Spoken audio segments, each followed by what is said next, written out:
Controversial social media app TikTok is back in the spotlight, accused of harvesting Australians' data without their consent.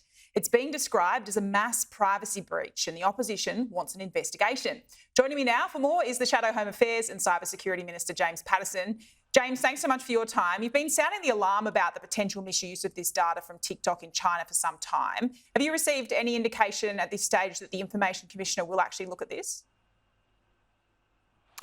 Good morning, Trudy. Well, I was encouraged by the comments that the Information Commissioner gave to the Sydney Morning and the Morning Herald on the Age yesterday when they reported on this, that indicated that they were looking at this issue, because it's about 18 months since I first wrote to the Information Commissioner and asked that they investigate TikTok because of similar allegations of privacy breaches.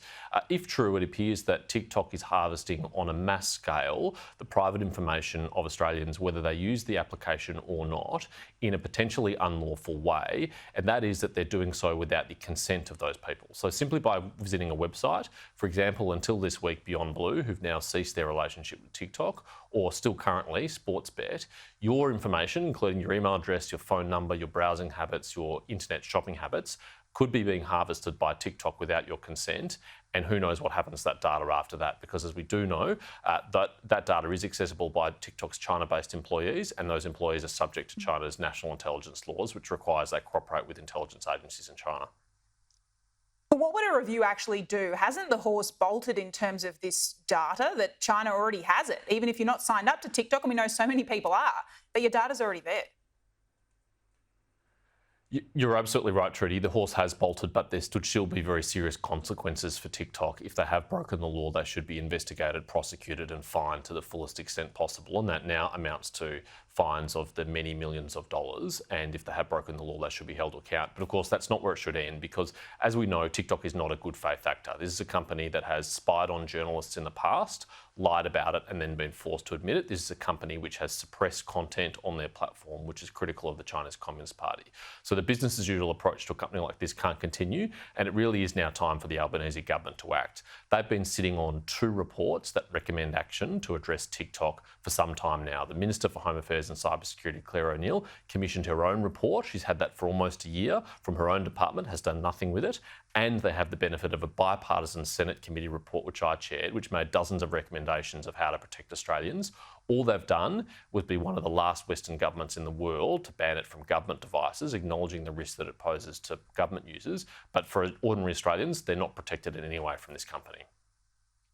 We'll see where the government goes on that heading into the new year. I want to move on to the comments we saw from Israel's ambassador here yesterday. He's accused the Prime Minister of having a contradictory stance on the Gaza conflict.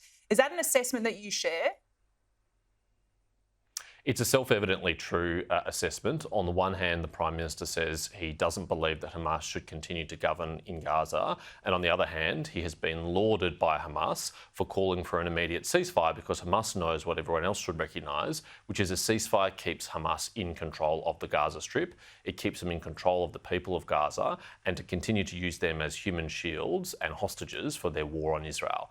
Now, that is an inconsistent and incoherent position, and I think it's driven by the Prime Minister's weakness on national security. I think he is being influenced by the pro-Palestinian supporters of the Labor Party, who put immense political pressure on him, and he's bowed to that domestic political pressure instead of standing up for the position that he adopted at the start of the attack on the 7th of October, which is that it is perfectly legitimate and acceptable for Israel to seek to remove Hamas as a threat to its people in perpetuity, because otherwise we'll see events of the 7th of October again and again and again. Hamas has very publicly clearly said that that will continue.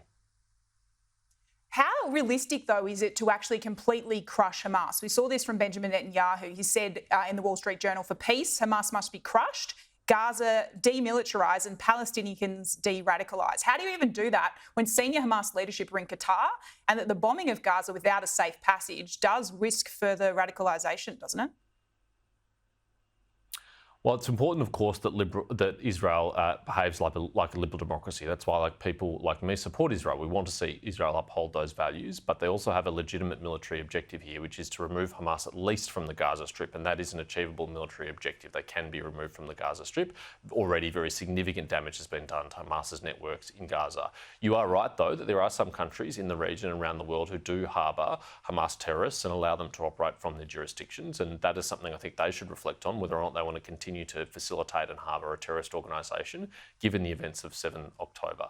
I think Israel should continue to prosecute this war consistent with international law and remove Hamas, because that is the only way that the Palestinian people and the Israeli people can live in peace and harmony beside each other, which ultimately should end in a stable two-state solution.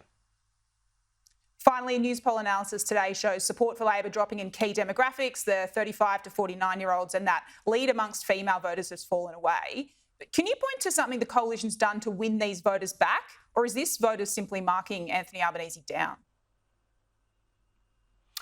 I think it's two things, Trudy. Firstly, we've been brought back into the game by Peter Dutton's leadership. Since the last election, we have been incredibly stable, we've been incredibly united and incredibly disciplined, and that's a great credit to Peter Dutton. That's not something that we were able to do when we were in opposition last time. We had enormous dissent internally in that 2007 to 2009 period, but this is a great contrast. It's a great credit to Peter. But I agree as well that the Albanese government has not lived up to its promise. It's been completely distracted. It's spent its first 18 months being utterly obsessed with the voice and dividing Australians. It spent nearly $500 million of taxpayers' money on that in the middle of a cost of living crisis. When they promised things like cheaper mortgages, cheaper groceries and cheaper petrol, they've delivered nothing of the sort. They've delivered more expensive mortgages, more expensive petrol, more expensive groceries. And Australians are really struggling because the Prime Minister is not focused on them and his priority is not them, it's something else. And so I think that's why this next election will be competitive. We're halfway point of the term. We certainly haven't got it in the bag. We've got a lot more work to do on our side of the fence, but we are competitive and we know what we need to do to get there. Oh, I note that the PM said the other day we might be 3/4 of the way through the term, so we might actually be heading to the polls towards this time next year. Anyway, we'll see. James Patterson, thanks so much for your time. Thanks, Trudy.